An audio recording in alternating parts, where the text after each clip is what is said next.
Este homem descobre que eles na verdade não estão flutuando sobre o mar, mas sim acima de uma cidade submersa. Sob seus pés está claramente o topo de um arranha-céu com dezenas de andares. Você olha ao redor em pânico. A cidade que antes era próspera, agora só resta algumas das construções mais altas, como ilhas solitárias emergindo da superfície da água. Todo o resto afundou completamente nas profundezas do oceano. Que tipo de desastre essa cidade viveu afinal? Que tipo de força aterrorizante foi capaz de destruir uma civilização feita de concreto e aço da noite para o dia? Que tipo de fim do mundo foi capaz de erguer ondas gigantescas de dezenas de metros acima do nível do mar e engolir toda a vida da costa em um instante? Hoje eu vou trazer para vocês este grande filme de desastre apocalíptico que acabou de estrear. Acompanhem o grupo de protagonistas nesta jornada de sobrevivência, onde a chance de morte é extrema. A origem dessa catástrofe precisa ser explicada. Voltando 5 anos no passado, 2 estrelas cadentes foram como a foice da morte rasgando diretamente a Terra. O impacto aterrorizante incendiou mais da metade do planeta. A onda de choque varreu cada centímetro do solo como um julgamento final.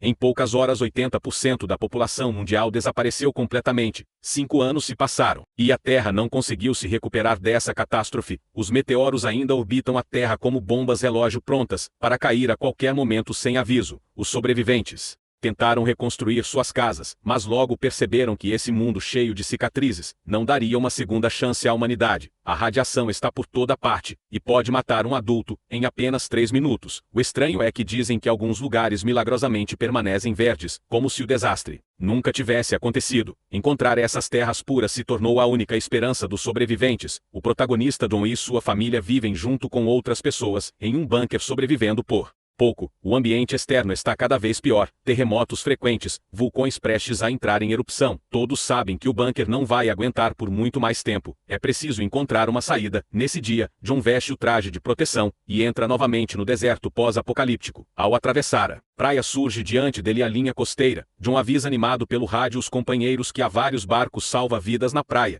e mais distante um contratorpedeiro enferrujado flutuando silenciosamente no mar. John entra no navio por um buraco na parte inferior, vasculha tudo mas não encontra suprimentos nem sobreviventes, apenas alguns corpos carbonizados. Quando está prestes a sair, encontra um diário de navegação com uma flor roxa dentro. Já fazia 5 anos que John não via uma flor. Ele pensa que a esposa certamente iria gostar. No fone de ouvido soa um alerta urgente. Uma tempestade radioativa chegará em 1 minuto. John corre para fora do navio, e ao olhar para trás vê uma enorme parede negra de tempestade avançando violentamente. Relâmpagos aterradores explodem sem parar dentro da tempestade. Ser sugado por ela seria a morte certa. John corre desesperadamente gritando pelo rádio para que abram o portão com antecedência. Ele acredita que conseguirá chegar antes da tempestade. O portão de ferro do bunker começa a se abrir lentamente. A tempestade já está logo atrás. No momento em que John alcança a entrada, um relâmpago explode atrás dele. John se joga para frente. Atravessa o portão, depois ordena imediatamente que fechem tudo. O perigo passa. Após a descontaminação e retirar o traje de proteção, John se senta no chão ofegante. A cena de agora ainda passa repetidamente em sua mente. No refeitório do bunker, John entrega a flor roxa para sua esposa Anna. Ela segura a flor e seus olhos se enchem de lágrimas. 5 anos se passaram, e ela quase havia esquecido como era uma flor. O filho Nathan observa e diz que também quer ir lá fora. O rosto de John muda. Imediatamente ele adverte o filho de que o exterior é extremamente perigoso, e que jamais deve sair. Nathan faz bico e fica em silêncio. Anna é membro da administração do bunker, e durante uma reunião, eles discutem se devem aceitar pedidos de ajuda externos. De repente todas as telas começam a falhar, e no segundo seguinte todo o bunker treme violentamente. A crosta terrestre se rasga, e uma enorme fenda se abre bem na entrada do bunker. Os alarmes soam por todo o local. As pessoas entram em pânico, gritando e chorando. John pega a esposa e o filho, arruma rapidamente alguns suprimentos e corre para a saída. A entrada principal já está bloqueada pela multidão em pânico. Como John costuma sair com frequência, conhece bem o terreno e leva a família por um caminho alternativo até a saída dos fundos. O túnel dos fundos começa a desabar, mas os 3 conseguem sair no último segundo. Ao sair do bunker, o cenário é ainda mais caótico. Multidões de refugiados correm em todas as direções. Algumas pessoas usam máscaras de proteção, outras estão com o rosto descoberto. Todos correm desesperadamente em direção à praia onde os barcos salva-vidas são a única esperança. O primeiro barco já está completamente lotado, e o pior é que ainda há pessoas subindo, sem parar, fazendo o barco inclinar até virar. John percebe que algo está errado e continua correndo para frente. No caminho vê um amigo sendo pressionado na água por várias pessoas que tentam arrancar sua máscara. John e Anna correm para puxá-lo para fora da água, mas nesse momento a máscara de John é arrancada. Sem tempo para recuperar, ele corre com o amigo em direção a outro barco, e conseguem entrar a tempo. Dentro do barco, as pessoas gritam para fechar a porta, pois se não fecharem todos morrerão. O responsável fecha a porta à força, enquanto ainda há muitas pessoas do lado de fora batendo no casco, e gritando em desespero. Nesse instante Nathan puxa Dom, e aponta para o horizonte, uma muralha de água com dezenas de metros de altura avança violentamente, as pessoas na praia entram em completo colapso, mas já é tarde demais, a onda gigante engole todos em um instante, o pequeno barco é lançado violentamente pelas ondas, após vários giros, finalmente se estabiliza, John analisa a direção, e sugere seguir para sudeste. Se tudo der certo em uma semana chegarão a Londres. Uma semana nesse vasto oceano, dentro de um espaço tão pequeno, será extremamente difícil. Dom usa o detector, e surpreendentemente a qualidade do ar é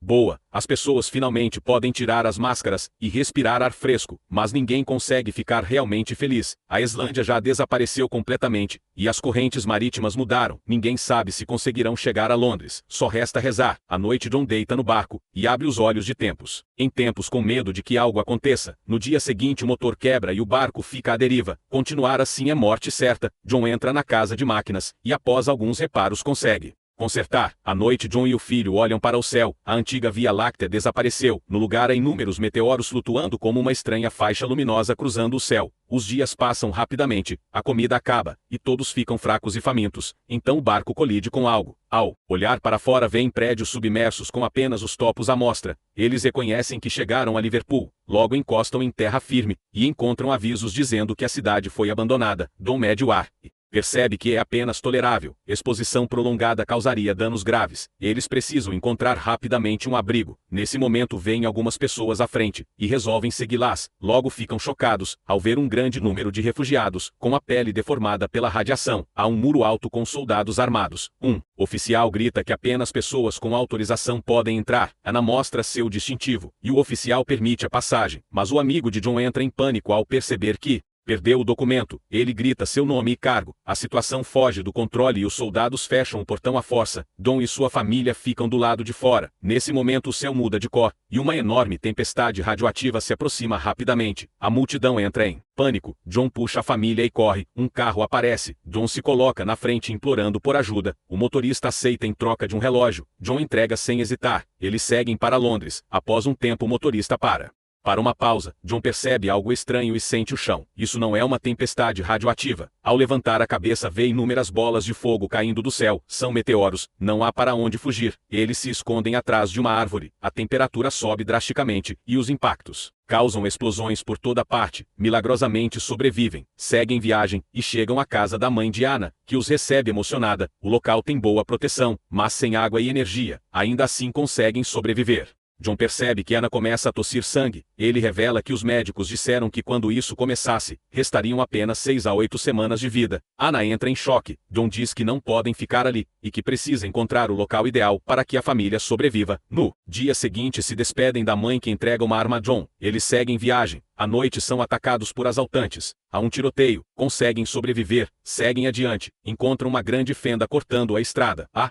única passagem é uma ponte improvisada de cordas. O vento começa a soprar forte. John atravessa primeiro, e orienta o filho a não olhar para baixo. Durante a travessia, uma rajada quase os derruba. Conseguem passar, mas a verdadeira prova começa com uma escada ainda mais frágil. Durante a travessia, ocorre um tremor e uma das escadas se solta. Uma pessoa cai no abismo. Dom reage rápido e salva o filho. A ponte desmorona atrás deles. Eles caminham por muito tempo sem encontrar o local ideal. Tudo ao redor está queimado e sem vida. Então um homem armado aparece e os leva até sua base secreta no norte da França. Ele confirma a existência do lugar chamado Cratera, mas diz que é extremamente difícil chegar. Entrega um passe, e pede que levem sua filha Camille. Anna aceita. Eles seguem viagem. Dom piora. Encontram forças armadas que os ajudam a atravessar uma zona de guerra. Enfrentam tiros e explosões. Chegam a um acampamento militar, e descobrem que o oficial morreu. Conseguem um ônibus para a Cratera. Durante o trajeto são atacados por ladrões. John é baleado no abdômen, mas insiste em continuar. Chegam ao topo da montanha, e finalmente veem a Cratera, um lugar verde e intacto, como se o desastre nunca tivesse existido. Todos sorriem, mas John não aguenta mais, e desmaia.